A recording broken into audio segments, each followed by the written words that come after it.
Hello friends. आज हम बंगाल के गवर्नर, गवर्नर जनरल, भारत के गवर्नर जनरल इनको कवर करेंगे इस टॉपिक के अंतर्गत।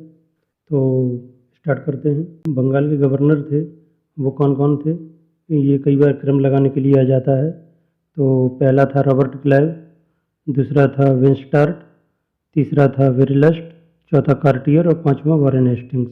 1757 में जब प्लासी का युद्ध हुआ था उसके बाद रॉबर्ट क्लाइव को पहला गवर्नर बनाया गया था।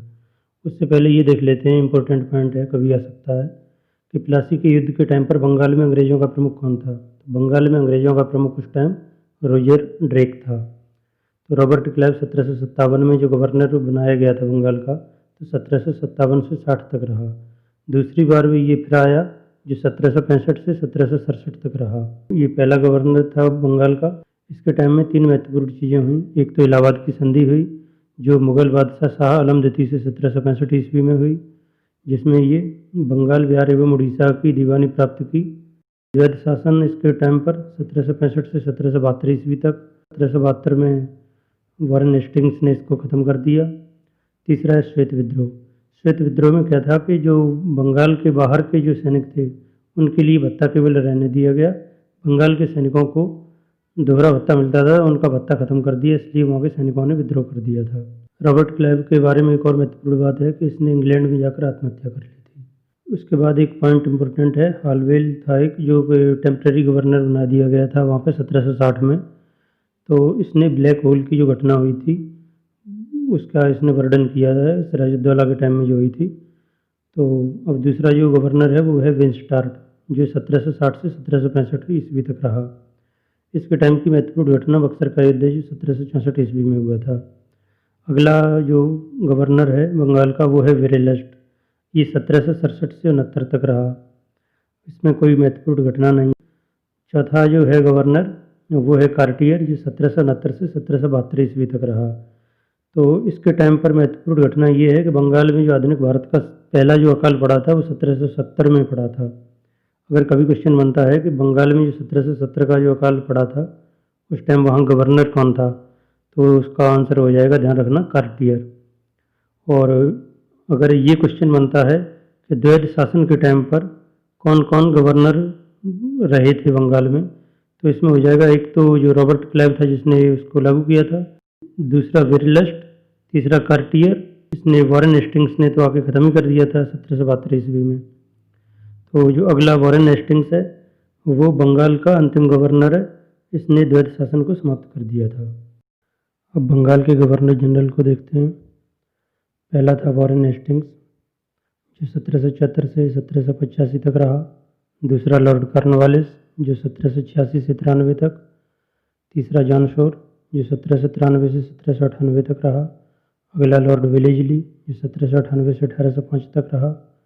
उसके बाद जॉर्ज बार्लो 1805 से 1807, लॉर्ड मिंटो प्रथम 1807 से 1813, लॉर्ड हेस्टिंग्स 1813 से 23, लॉर्ड एमहर्स्ट 1823 से 28 और अंतिम था लॉर्ड विलियम बेंटिक जो 1828 से 1833 तक रहा।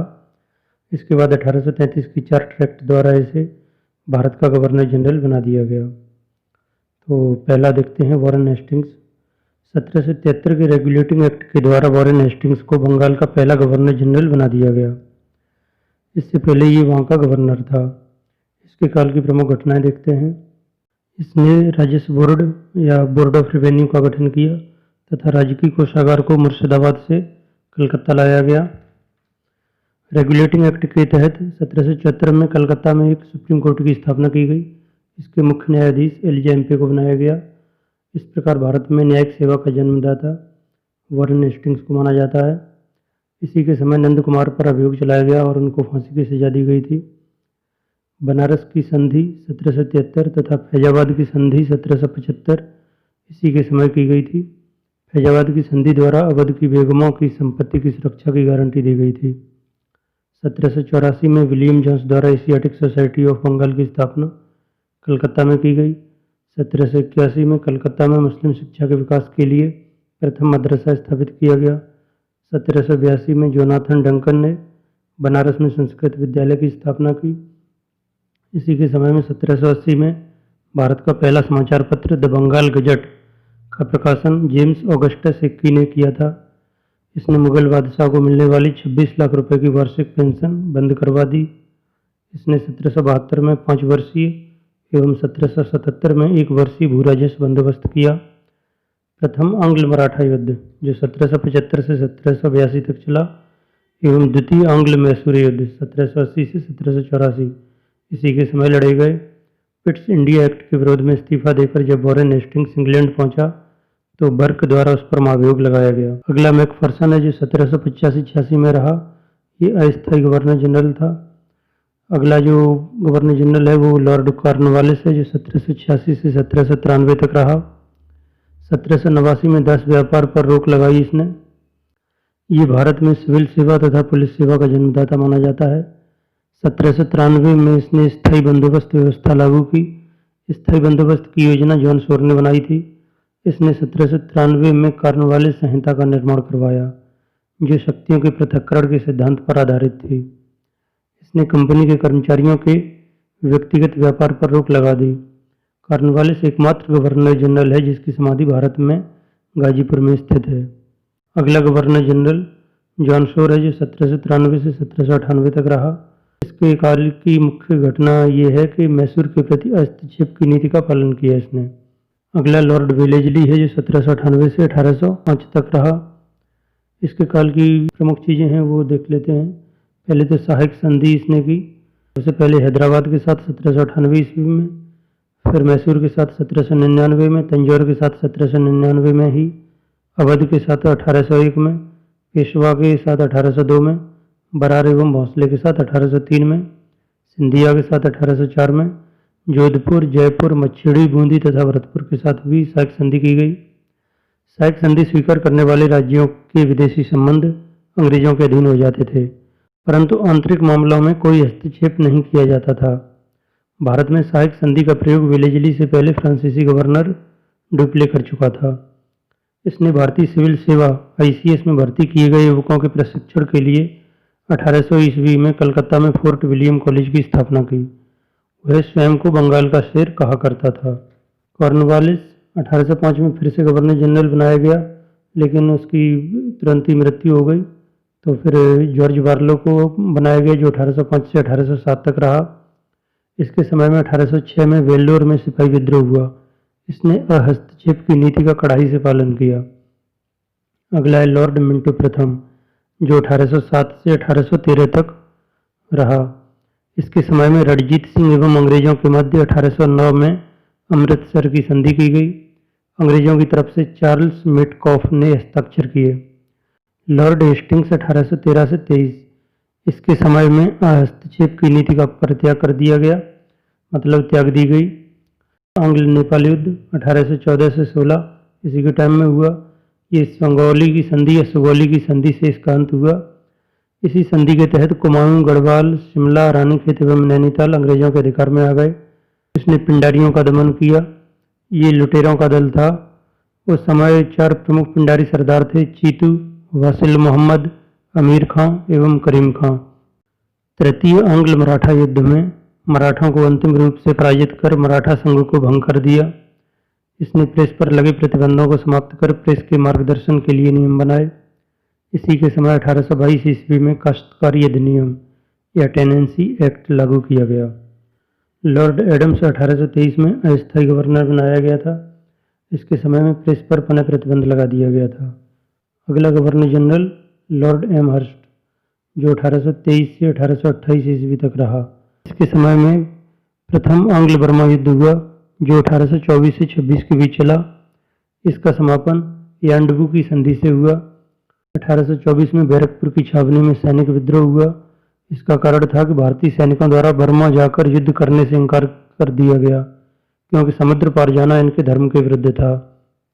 यह भारत का पहला गवर्नर जनरल था जो मुगल सम्राट अकबर द्वितीय से 1827 में बराबरी के स्तर पर मिला।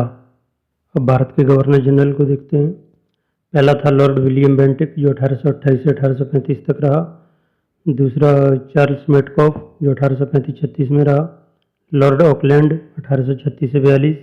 लॉर्ड एलनबरो 1842 से 1844। लॉर्ड हार्डिंग 1844 से 48। लॉर्ड डलहौजी 1848 से 56 और अंतिम गवर्नर जनरल लॉर्ड कैनिंग। पहला देखते हैं लॉर्ड विलियम बेंटिक, जो 1828 से 1835 तक रहा। 1833 के चार्टर एक्ट द्वारा बंगाल के गवर्नर जनरल को भारत का गवर्नर जनरल बना दिया गया। भारत का पहला governor general Lord William Bentinck बना। विलियम बेंटिक ने सती प्रथा पर 1829 में रोक लगा दी। नियम 17 द्वारा कर्नल सलीमन की सहायता से 1830 तक इसने ठगी प्रथा का अंत कर दिया। शिशु बालिका हत्या पर प्रतिबंध लगाया। सरकारी सेवाओं में भेदभाव का अंत किया। 1833 के चार्टर एक्ट की धारा 87 के द्वारा योग्यता को ही सेवा का आधार स्वीकार कर लिया गया। मैकाले की अनुशंसा पर अंग्रेजी को भारत में उच्च शिक्षा का माध्यम बनाया गया। 1835 में कलकत्ता मेडिकल कॉलेज की स्थापना की गई। बेंटिक ने अव्यवस्था का आरोप लगाकर 1831 में मैसूर एवं 1834 में कुर्ग एवं कछार रियासतों को अपने अधीन कर लिया। इसने भारतीयों को उत्तरदायी पदों पर नियुक्त किया। बेंटिक ने ही सर्वप्रथम संभागीय आयुक्तों की नियुक्ति की थी। बेंटिक 1803 में मद्रास का गवर्नर नियुक्त किया गया था। 1806 में उसने सैनिकों को माथे पर जातीय चिन्ह लगाने और कानों में बालियां पहनने से मना कर दिया, जिससे वेल्लोर में प्रथम धार्मिक सैनिक विद्रोह हो गया था। चार्ल्स मेटकॉफ 1835-36, इसने समाचार पत्रों अथवा प्रेस पर से नियंत्रण हटा लिया, इसलिए इसे समाचार पत्रों के मुक्तिदाता के रूप में जाना जाता है। अगला है लॉर्ड ऑकलैंड, जो 1836 से 42 तक रहा। इसके समय की महत्वपूर्ण घटना प्रथम आंग्ल अफगान युद्ध है, जो 1839 से 1842 ईस्वी तक चला। इसके समय में शाह शुजा, जो अफगानिस्तान का भगोड़ा शासक था, रणजीत सिंह और अंग्रेजों के बीच एक त्रिपक्षीय संधि हुई। इसी के समय सिरसा सूरी मार्ग का नाम बदलकर जीटी रोड कर दिया गया। अगला लॉर्ड एलनबरो, जो 1842 से 1844 तक रहा। 1843 में सिंध का ब्रिटिश साम्राज्य में विलय कर लिया गया। और अगली है 1843 ईस्वी के एक्ट 5 द्वारा दास प्रथा का अंत। अगला है लॉर्ड हार्डिंग, जो 1844 से 1848 तक रहा। इसके समय में प्रथम आंग्ल सिख युद्ध हुआ, जो 1845-46 में हुआ। इसका समापन लाहौर की संधि से हुआ। अंग्रेजों को विजय मिली थी इसमें। हार्डिंग ने खोंड जनजाति में प्रचलित नरबली प्रथा पर रोक लगाने के लिए कैंपबेल की नियुक्ति की। अगला है लॉर्ड डलहौजी, जो 1848 से 1856 तक रहा। इसके टाइम में द्वितीय आंग्ल सिख युद्ध हुआ। इसमें अंग्रेजों की जीत हुई और पंजाब का ब्रिटिश साम्राज्य में विलय कर लिया गया 1849 ईस्वी में। और कोहिनूर का हीरा महारानी विक्टोरिया को इसी के टाइम पर भेजा गया। अगला पॉइंट है इसमें द्वितीय आंग्ल बर्मा युद्ध। इस युद्ध में विजय के पश्चात अंग्रेजों ने 1852 में लोअर बर्मा और पीगू का विलय कर लिया। डलहौजी ने 1850 में सिक्किम तथा दार्जिलिंग का विलय किया। 1852 में इनाम कमीशन की स्थापना की गई। इसका उद्देश्य भूमिकर रहित जागीरों का पता करके उन्हें छीनना था। लॉर्ड डलहौजी व्यक्तिगत के सिद्धांत या डॉक्ट्रिन ऑफ लैप्स के लिए जाना जाता है। इसमें राज्य हड़पने की इस नीति के तहत भारतीय रजवाड़ों को 3 भागों में बांटा गया। पहले वे रजवाड़े जो किसी के नियंत्रण में नहीं थे, न ही किसी को कर देते थे, वे बिना अंग्रेजी हस्तक्षेप के उत्तराधिकारी को गोद ले सकते थे। दूसरे वे रजवाड़े थे जो मुगल सम्राट अथवा पेशवा के नियंत्रण में थे, परंतु डलहौजी के टाइम में अंग्रेजों के अधीन आ गए थे। उन्हें गोद लेने से पहले अंग्रेजों की अनुमति लेनी होती थी। और जो तीसरा प्रकार है इसमें, उसमें वे रियासतें हैं जिनका निर्माण स्वयं अंग्रेजों ने किया था, उन्हें गोद लेने का अधिकार नहीं था। इसी तीसरी शर्त के अंतर्गत उसने निम्न राज्यों को अंग्रेजी राज्य में मिला लिया। सतारा 1848 में सबसे पहले ध्यान रखना। उसके बाद जैतपुर 1849 में, संबलपुर 1849, बघाट 1850, उदयपुर 1852, झांसी 1853, नागपुर 1854 में। बघाट और उदयपुर को कैनिंग ने वापस कर दिया था बाद में। 1856 में आउटरम की रिपोर्ट के आधार पर कुशासन का आरोप लगाकर अवध का विलय कर लिया गया। उस समय अवध का नवाब वाजिद अली शाह था। डलहौजी ने गवर्नर जनरल के कार्य के बोझ को कम करने के उद्देश्य से बंगाल में एक लेफ्टिनेंट गवर्नर की नियुक्ति की।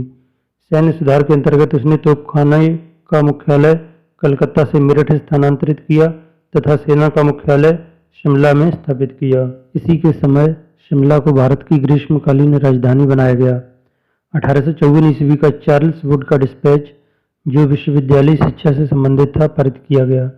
डलहौजी को भारत में रेलवे का जनक माना जाता है। भारत में पहली बार 16 अप्रैल 1853 ईस्वी को बम्बई से ठाणे के बीच पहली रेल चलाई गई थी। डलहौजी के समय में प्रथम विद्युत तार इलेक्ट्रिक टेलीग्राफ सेवा कलकत्ता से आगरा के बीच प्रारंभ हुई थी।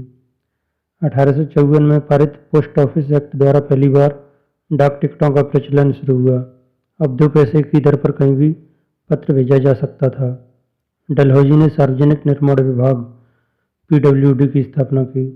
वाणिज्यिक सुधारों के अंतर्गत उसने भारतीय बंदरगाहों को अंतर्राष्ट्रीय व्यापार के लिए खोल दिया। 1854 में डलहौजी ने लोक शिक्षा विभाग की भी स्थापना की। 1853 के चार्टर एक्ट के द्वारा कंपनी के संचालक मंडल से कंपनी के प्रशासनिक अधिकारियों की नियुक्ति का अधिकार वापस ले लिया गया। 1853 से ही अधिकारियों की नियुक्ति के लिए प्रतियोगिता परीक्षा की व्यवस्था की गई। सत्येंद्र नाथ टैगोर पहले भारतीय थे जिन्होंने 1863 में लंदन में हुई सिविल सेवा परीक्षा में सफलता प्राप्त की थी। अगला इम्पोर्टेंट पॉइंट है 1922 से भारत में एवं लंदन दोनों स्थानों पर सिविल सेवा का परीक्षा आयोजन किया जाने लगा। भारत में ये इलाहाबाद में होती थी।